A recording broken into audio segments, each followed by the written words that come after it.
جب بھی محرم آتا ہے تو عام طور پر لوگ ماضی کی باتیں بہت کرتے ہیں، تاریخ کو دہراتے رہتے ہیں، جس میں کچھ سچی باتیں بھی ہیں اور کچھ جھوٹی بھی ہیں، اور عموماً لوگ آپس میں بیٹھ کر بحث و مباحثہ شروع کر دیتے ہیں، کون حق پر تھا اور کون نہیں، کس نے کس پر زیادتی کی۔ کیا اللہ تعالیٰ یہ فیصلہ آپ سے کروائے گا جو آپ اپنی انرجی لگا رہے ہیں ان چیزوں پر؟ یا آخر کب تک ہم ماضی ہی کی باتیں کرتے رہیں گے؟ ہمیں کیا کرنا چاہیے؟ صرف ماضی کو یاد کرتے رہیں یا پھر مستقبل کی سوچیں؟ مستقبل کی سوچیں۔ ہم میں سے ہر ایک کو اپنے مستقبل کے بارے میں فکر مند ہونا چاہیے، اور پھر ایک ایک فرد جب اپنے مستقبل کے بارے میں فکر مند ہوگا تو مل کر اجتماعی طور پر ہم سب اپنی دنیا اور آخرت کے بارے میں بہتر منصوبہ بندی کر سکیں گے اور آگے کو بڑھ سکیں گے۔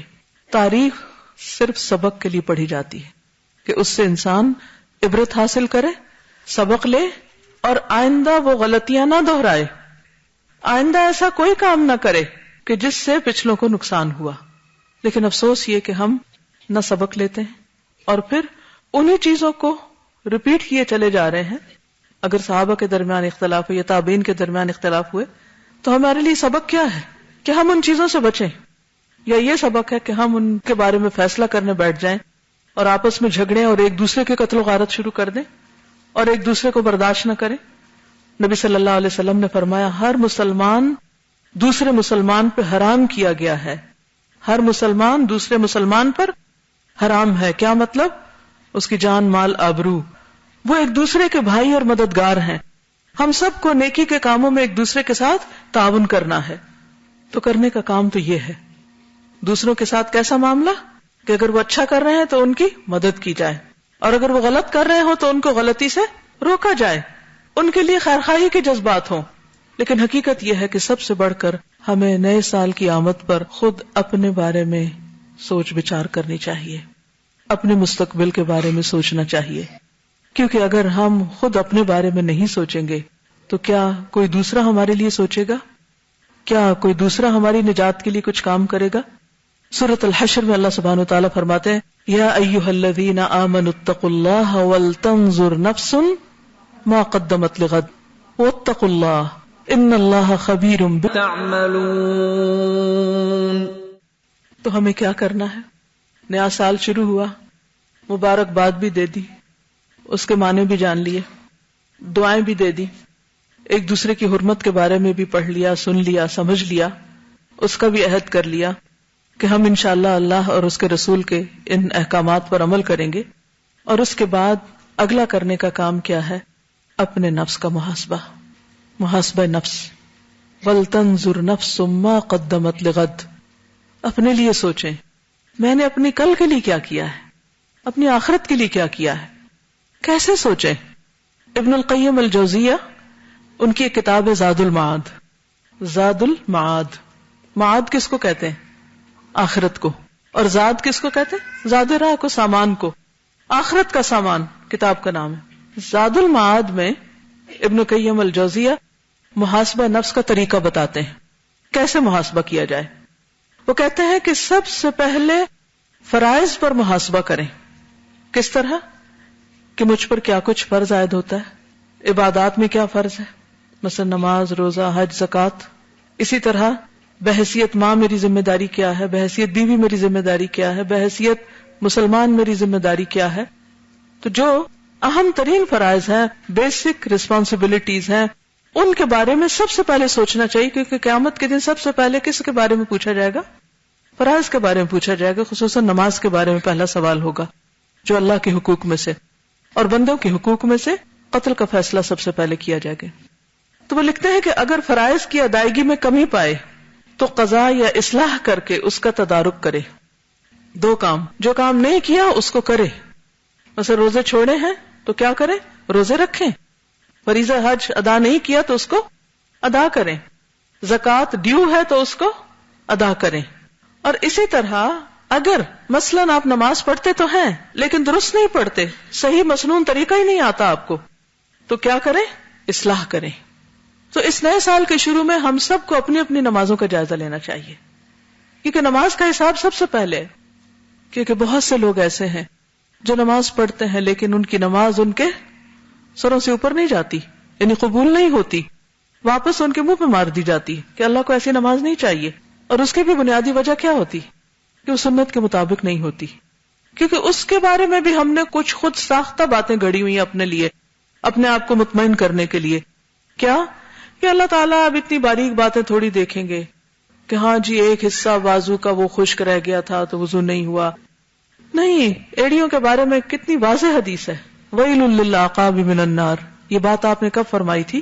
جب ایک موقع پر آپ نے صحابہ کو وضو کرتے ہوئے دیکھا اور ان کی ایڑیاں خشک تھیں، تو آپ نے فرمایا ان ایڑیوں کے لیے آگ سے ہلاکت ہے.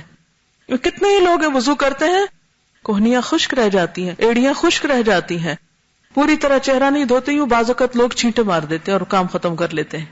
پتہ ہی نہیں کہ وضو کیسے کرنا ہے، پتہ ہی نہیں کہ صحیح قیام کیسے کرنا ہے، رکوع کیسے کرنا ہے. بہت سے لوگ رکوع کرتے ہیں لیکن پوری طرح جھکتے ہی نہیں، آدھا سا رکوع ہوتا ہے. سجدہ کرتے ہیں، پوری طرح سر ٹکاتے ہی نہیں، پورے اعضاء سجدے کے زمین پہ لگاتے ہی نہیں، ناک زمین کو لگتا ہی نہیں، اور وہ اٹھ جاتے اور وہ سمجھتے ہماری نماز ہو گئی. بعض لوگ لباس صحیح طور پر نہیں پہنتے، بعض اس میں اللہ کو یاد نہیں کرتے. کیا ان چیزوں کی اصلاح کرنا چاہیے یا نہیں؟ سوچئے کتنے سال کی ہوں میں، 20 30 40 50، کتنا اور جینا ہے. اگر اتنے سالوں میں بھی ابھی تک میں نے اپنی نماز کی اصلاح نہیں کی تو پھر آخر کب کروں گی؟ تو اس سال کا ٹارگٹ نمبر 1 کیا ہونا چاہیے؟ نماز کی 100% اصلاح. اور اس کے لیے نماز نبوی کتاب اور کیسٹس، اور اس کے علاوہ بخاری کا کتاب الصلاۃ، اور بھی کتابیں جو آپ کو ملتی ہیں ان کو آپ دیکھیے، اپنے آپ کو ایک ایک سٹیپ پہ چیک کیجئے کہ کیا میرا وضو، میرا لباس، یعنی جو بنیادی شرائط ہے نماز میں ایون داخل ہونے سے پہلے، ان کے پورے مسائل مجھے معلوم ہے، پاکی اور ناپاکی کے سب باتیں مجھے معلوم ہیں. تو ان سب چیزوں کی اصلاح. پھر کہتے ہیں کہ پھر منہیات پر محاسبہ کرے. منہیات وہ چیزیں جن سے منع کیا گیا ہے. اپنا جائزہ لیجئے کہ کون سی ایسی چیز اب تک میری زندگی میں شامل ہے جس سے اللہ نے روکا اور مجھے پتا ہے اللہ نے اس سے روکا ہے اور میں پھر بھی کیے چلے جا رہی ہوں. ہم میں سے ہر ایک کو پتا ہوتا ہے نا کہ کون سی چیزیں اللہ کو پسند نہیں، ہم جانتے بھی ہوتے ہیں لیکن پھر بھی کیے چلے جاتے ہیں. تو اس کا حل کیا ہے؟ اس کا علاج کیا ہے؟ کیا کرنا چاہیے؟ صرف لکھیں نہیں، بولیں بھی، دیکھیں بھی، سوچیں بھی، غور بھی کریں. تو کاپیاں بھرنے سے تھوڑی کام چلے گا. کیا کہا میں نے؟ کیا کرنا چاہیے؟ منہیات کو چھوڑ دینا چاہیے. چلیے اگر سب کچھ بیک وقت چھوڑنے کی ہمت صلاحیت نہیں تو کم از کم 1 یا 2 چیزیں ضرور مارک کر لیجئے کہ میں نے ہر قیمت ان کو چھوڑنا ہے. مثلا اگر آپ کو بہت زیادہ باتیں کرنے کی عادت اور آپ کو پتہ ہے اس سے وقت ضائع ہوتا ہے، مثلا اگر آپ کو لغو کی یا فضول میں مذاق اڑانے کی عادت ہے اور اس کو آپ انجوائے کرتے ہیں، اس کو دیکھ لیجئے. کوئی ایک چیز. بہت سارے ٹارگٹ جب ہم بنا لیتے ہیں نا، 10-12 لکھ لیتے ہیں تو ایک بھی نہیں کر پاتے، پھر ہم پریشان ہوتے ہیں کہ وہ تو جو کہا تھا وہ کیا نہیں. فرائض میں سے نماز کی اصلاح ایک چیز کر لیں مثلا، اور اسی طرح منہیات میں سے کوئی 1 یا 2 چیزیں اور اس پر ورک کریں. لمبے چوڑے منصوبے نہ بنائیں. اور اس کے لیے کیا ہے؟ نمبر 1 ان کو چھوڑنا، اور پھر توبہ اور استغفار اور نیکیوں سے اس کا تدارک. یہ بڑی اہم بات ہے کہ برے کاموں کو صرف چھوڑنا ہی نہیں بلکہ اس کے ساتھ ساتھ کیا کرنا ہے؟ نیکیاں کرنی ہے. تدارک کا مطلب ہے کہ اس کا اتار، اس کی جگہ اب اور نیکیاں زیادہ کرنی. اگر معلوم ہو کہ منہیات کا مرتکب ہوا ہے تو توبہ استغفار کرے اور نیکیوں سے اس کا تدارک کرے. مثلا آپ نے کسی سے وعدہ کیا، وعدہ کر لیتے ہیں نا ہم، چھوٹی چھوٹی بات پہ بڑے پکے پکے وعدے کر لیتے ہیں، لیکن اس کے بعد کیا ہوتا ہے؟ کبھی آپ سے وعدہ خلافی ہوئی؟ بعض اوقات کلی وعدہ خلافی کرتے ہیں ہم، اور بعض اوقات جزوی، آدھی، چوتھائی. کیا اس پہ توبہ کرنی چاہیے؟ ضروری ہے. جی ہاں، اس لیے کہ نبی صلی اللہ علیہ وسلم نے فرمایا جو شخص بات کرے جھوٹ بولے، وعدہ خلافی کرے، امانت میں خیانت کرے، وہ پکا منافق ہے، خواہ نماز پڑھے اور روزہ رکھے. ڈر لگتا ہے اس حدیث سے؟ کوئی نہیں لگتا. اور منافق کی سزا کیا ہے؟ جہنم کے سب سے نچلے گڑھے میں. عمر فاروق جیسے لوگ منافقت سے ڈرتے تھے اور ہم منافقت سے بالکل بے خوف ہیں. اور آپ دیکھیں کہ شاید ہی کوئی دن ہو کہ جب ہم وعدہ خلافی نہ کرتے ہوں، کبھی کلی اور کبھی جزوی. ہاں یہ کام کر دیں کہ آپ بے فکر رہیں، اور اس کے بعد کیا کرتے ہیں؟ ایسے بھولتے ہیں جیسے کوئی بات ہی نہ ہو. تو اپنے ساتھ ایک تہیہ کر لیں اگر کہیں میں نے کوئی غلط بیانی کری، کیونکہ انسان ہے نا بھول جاتے، بعض میں آتا نہیں بات ایسے نہیں تھی ایسے تھی، اب جس سے آپ نے کی وہ تو کہیں چلا گیا، اب دوبارہ کوئی موقع ہی نہیں تدارک کا، تلافی کا، تو پھر کیا کریں؟ اب توبہ استغفار کے بعد صدقہ کریں یا کسی کے ساتھ بھلائی کریں، یعنی کوئی نہ کوئی ایسا کام ضرور کریں کہ جس کے ذریعے اس کا تدارک ہو جائے، اور پھر نیکیوں کے ساتھ اس کو کمپنسیٹ کریں۔ کہیں وعدہ خلافی ہو جائے تو کیا کریں؟ معافی مانگ لیں، یا پھر کیا کریں معافی کے علاوہ؟ یاد آئے تو پورا کر دیں، چاہے اللہ سے کیا ہو چاہے بندوں سے کیا ہو، اور اسی طرح کثرت سے کوئی نہ کوئی نیکی کا کام کرتے رہیں، کسی کے کام آئے، کسی کی مدد کریں، کسی کی خدمت کریں، کیونکہ بعض اوقات مال نہیں ہوتا اتنا کہ صدقہ کر سکیں، تو اس میں کسی بھی طرح کیا کریں؟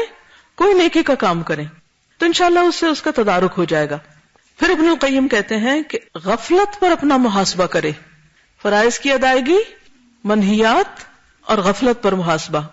ہم غافل ہوتے، فرائض سے غافل، ذکر سے غافل، نیکی کے کاموں سے غافل۔ وہ کہتے ہیں کہ اگر مقصد تخلیق سے اپنے آپ کو غافل پائے، یعنی پتہ ہی نہیں میری کریشن کا مقصد کیا ہے، تو ذکر و اذکار اور اللہ کی طرف متوجہ ہو کر اس کا تدارک کرے، اللہ سے دعا مانگے، اللہ سے رہنمائی مانگے، مدد مانگے۔ اب دیکھیے کہ مثلاً اگر آپ نے ذو الحج میں حج کیا اور تمام شرائط کو پورا کرتے ہوئے حج کیا، تو اس کے لیے اللہ کا وعدہ کیا ہے کہ وہ پچھلے سارے گناہ معاف کر دے گا۔ گویا اب آپ کے پاس ایک سفید کاغذ ہے، اب نئے سرے سے اپنی زندگی کا آغاز کریں۔ ری بورن ہوتا ہے انسان حج کے بعد، اس میں اپنا محاسبہ کرتے رہنے کی ضرورت ہے کہ اچھا اس پر لکھے۔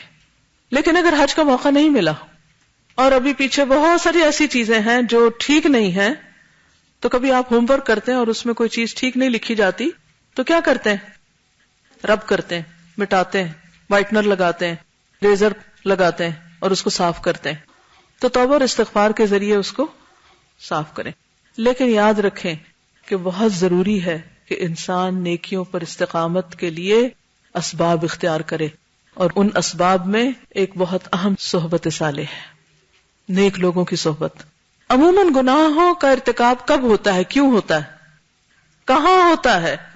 بتائیے، اپنا اپنا ہم سب جائزہ لیں، کہاں ہمارے منہ سے غلط باتیں زیادہ نکلتی ہیں؟ غلط ماحول میں، ایسے لوگوں کی کمپنی میں جو خود کیئر لیس ہیں، تو انہیں دیکھ کر ہم آٹومیٹیکلی ان کے انفلوئنس میں آ جاتے ہیں، اور ہم نہ سوچتے ہوئے بھی ایسی باتیں کہہ جاتے ہیں جو ہمیں نہیں کہنی چاہیے، اور بعد میں ہم ریگریٹ کرتے ہیں کہ میں وہاں چپ کیوں نہ رہی، مجھے یہ کہنا نہیں چاہیے تھا، لیکن اب وہ ہو چکا، اب کیا کریں؟ ڈھیٹ بن جائے، اچھا ہو چکا اب کیا کریں؟ نہیں، توبہ استغفار کریں اور اس کی اصلاح کریں، اور کانشیسلی شعوری کوشش کے ساتھ کوئی اچھی بات کریں۔ ذکر اذکار کے علاوہ اگر کسی بندے کو آپ نے اپنی کسی بات سے دین سے بھگا دی یا کوئی ایسی غلط کی، تو کسی اور کو دعویٰ کر کے، کسی اور کو کوئی اچھی بات کر کے اس کا تدارک کریں۔ یعنی جس قسم کا گناہ ہوتا ہے نا، تو تدارک بھی اسی قسم کی چیز کے ساتھ کرنا چاہیے۔ اگر مالی غلطی ہے، گناہ ہے، تو صدقہ خیرات، اور اگر زبان کی ہے تو زبان سے ہی تدارک کریں، اور اسی طرح اگر کسی کے ساتھ اور کوئی ظلم زیادتی کی ہے تو اسی انداز سے تدارک کریں۔ تدارک کا کیا مطلب ہے؟ اس کی صفائی اور اس کو ریڈو کرنا۔ تو محرم میں کرنے کے کاموں میں اہم ترین کام کیا ہے پھر؟ سیلف انالیسس، اپنی ذات کی اصلاح، اپنا محاسبہ، اور اچھے کاموں کی پلاننگ۔ اور پلاننگ میں بہت ڈھیر کام نہیں لکھنے، ایک دو کلیئر کٹ ٹارگٹس جن کو آپ واقعی نبھا سکیں اور وہ کر سکیں۔ اس سے زیادہ کہ اللہ توفیق دے دے تو بہت ہی اچھی بات ہے، کیونکہ ہوتا تو سب کچھ اللہ کی توفیق سے ہے نا، انسان کے کرنے سے تو نہیں ہوتا۔